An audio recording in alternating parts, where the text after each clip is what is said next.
পরি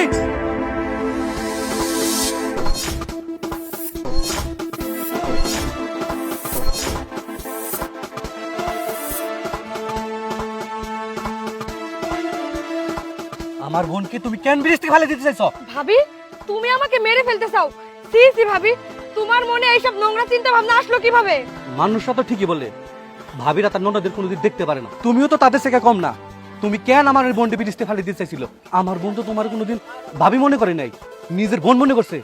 আর তুমি কিনা আমার সেই বোনকে এই ব্রিজ থেকে মেরে ফেলতে চাইছিলা? কেন চাইছিলা তুমি? হ, আমি তোমার বোনের মাইরে ফেলাইতে চাই। তোমার বোন এমন কিছু করছিল বিধায় আমি তোমার বোনের এই ব্রিজ থেকে ফালাই দিতে চাইছিলাম। শোনো, তোমার বোন না আসলে তোমার ভালো চাই না। মানুষ বলে না প্রেমে পড়লে মানুষ অন্ধ হয়ে যায়, তোমার বোনও ঠিক তাই হয়ে গেছে, ও অন্ধ হয়ে গেছে। তুমি তো আমার স্বামী, হতে পারো তুমি ওর রক্ত, ও তোমার রক্ত, তোমার বোন, কিন্তু তুমিও তো আমার স্বামী। আমি কেমনে পারি আমার চোখের সামনে কেউ বলতেছে আমার স্বামীর আমার কাছ থেকে গাইরা নিব, আর আমি তারে ছাইরা দিব? আমি বাইচে থাকতে তুমি আমার ছাইরা দুনিয়া ছাইরা চলে যাবা? আমি এটা মাইনা নিতে পারবো না। তাই আমি চাইছিলাম তোমার বোনের এই দুনিয়া থেকে সরাই দিতে, কারণ তোমার বোনই তোমার মায়ের ফলাইতে চায়। আরে তুমি এটা কি কইতেছো? আমার বোন আমার মেরে ফেলতে চাই মানে? কেন মায়ের ফলাইতে চায় শোনো তাইলে।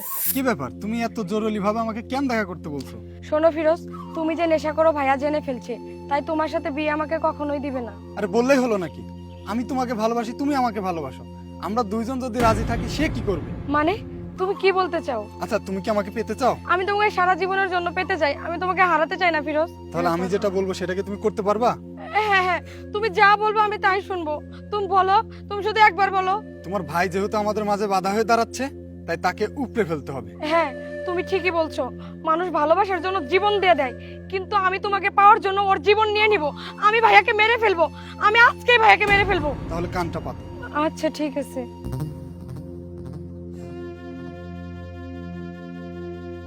বুঝতে পারছো? তুমি একদম ঠিক বলছো, যে আমার পথের কাঁটা হয়ে দাঁড়াবে তাকে আমি উপড়ে ফেলবো।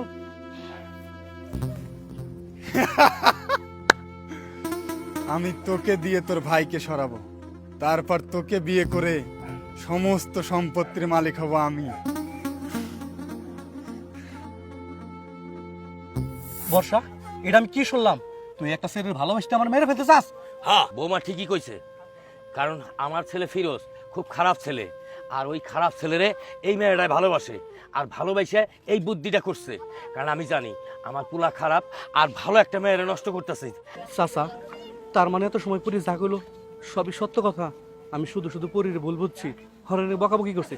আর আর শুন, আজকের পর থেকে তোর মোবাইল চালানোর মতো। হ্যাঁ, আমি থাকতে এরকম একটা ফুলের মতো মেয়েকে আমি নষ্ট হইতে দিব না। চাচা, সত্যি আপনি অনেক ভালো মানুষ। আপনি যদি সঠিক সময় না আসতেন তাহলে আমার স্বামী হয়তো আমাকে ভুলে বুঝে যেত। আচ্ছা ঠিক আছে চাচা, আমরা তাহলে আসি। ওয়েদার দেখে মনে হচ্ছে বৃষ্টি চলে আসবে। আচ্ছা মা, যাও। চলো। ভাইয়া না। যা হোক, অন্তপক্ষে আমার এই খারাপ ছেলের হাত থেকে এই ফুলের মতো পবিত্র মেয়েটারে বাঁচাইতে পারছি, এটাই অনেক বড় কিছু।